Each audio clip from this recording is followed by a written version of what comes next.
All right, let's talk about getting your finances sorted. We're going to boil down a whole masterclass into something super simple and powerful, a roadmap. The whole idea? Give you a path to financial clarity. And we're going to do it fast. Let's jump right in. And this right here, this is the idea that just changes the whole game. A lot of us think that getting good with money is for like Wall Street geniuses or people who are already super rich. Nope. It's really just about having a simple plan and actually sticking to it. And that's the journey we're kicking off right now. So here's the roadmap itself, broken down into 4 really clear steps. First, we've got to figure out where we're starting from. Then we're going to tackle debt, clear those huge roadblocks. After that, we'll build a budget that actually works for our goals. And finally, the fun part, we'll fire up the growth engine and get our money working for us. Okay, so first things first, step 1. When you look at a map in a mall, the very first thing you look for is that big red arrow that says, you are here. It's the same exact thing with your money. We can't plan a trip if we don't know where we're starting from. And listen, this is more than just glancing at your bank account. It's about taking a really clear, really honest look at everything.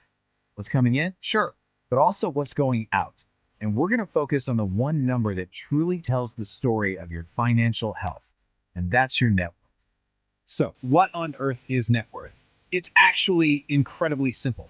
It's just everything you own, we call those assets, minus everything you owe. Those are your liabilities.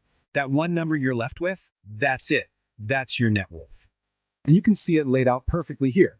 You've got your assets on one side, stuff like your savings, investments, maybe your car. Then on the other side, you've got liabilities, things like credit card debt or student loans. Honestly, the whole game is just to make the own column bigger and the O column smaller. That's it. And this quote, man, this just nails why this matters so much. Your income, your paycheck, that pays for your life right now, your lifestyle. But your net worth, that's what buys you freedom. It's the real ticket to having choices and true financial independence down the road. All right, so we know where we are on the map. Now for step 2, we got to clear the road ahead. And let's be real, for most of us, the biggest, gnarliest roadblock is high interest debt. It's just sitting there blocking our progress. So we need a plan to just bulldoze it. Okay, so where do we even start? We're given a really specific target. Go after any debt with an interest rate higher than 8%. Now, why that number? Think about it.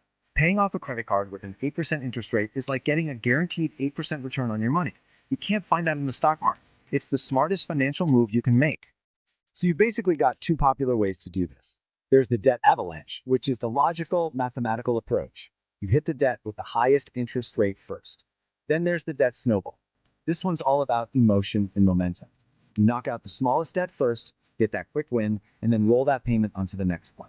It's kind of like your brain versus your heart. So, avalanche or snowball, which one's better? Well, here's the secret. The best strategy is the one you'll actually do. Seriously, it doesn't matter which one is perfect on a spreadsheet if you quit after a month. Consistency is everything. Okay, the road is getting clearer. Now for step 3, it's time to build our financial dashboard. Look, I know the word budget can sound restrictive, right? Like a cage. But let's flip that idea. A budget isn't a cage. It's the steering wheel. It's what gives you the power to direct your money where you want it to go. And a really great place to start is the 50-30-20 rule. It's just a simple guideline for your take-home pay. The idea is that 50% goes to your needs, 30% to your wants, and that last, super important 20%, that goes to the future you. So what does that actually mean? Well, 50% is for the stuff you have to pay. Rent, groceries, gas. 30% is for the fun stuff, dining out, hobbies, Netflix. But that 20% for future you, oh man, that is the magic number. That's your savings, your investments, your extra debt payments. It's your financial powerhouse.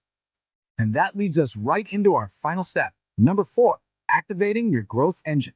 This is where things get really exciting.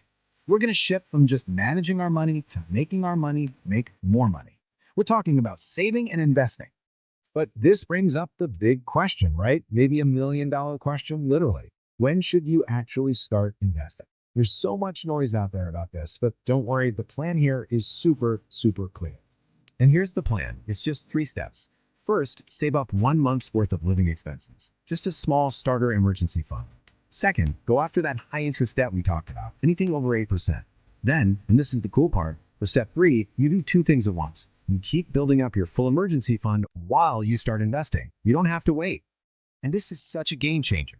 It means you're playing offense and defense at the same exact time. You're building your safety net to protect you from life's curveballs while also building your wealth for the future. You're getting secure and getting ahead all at once. So there it is, the whole roadmap. From figuring out where you are today to firing up that growth engine. The path is laid out for you. The only question left is, what's the very first step you're going to take on your road?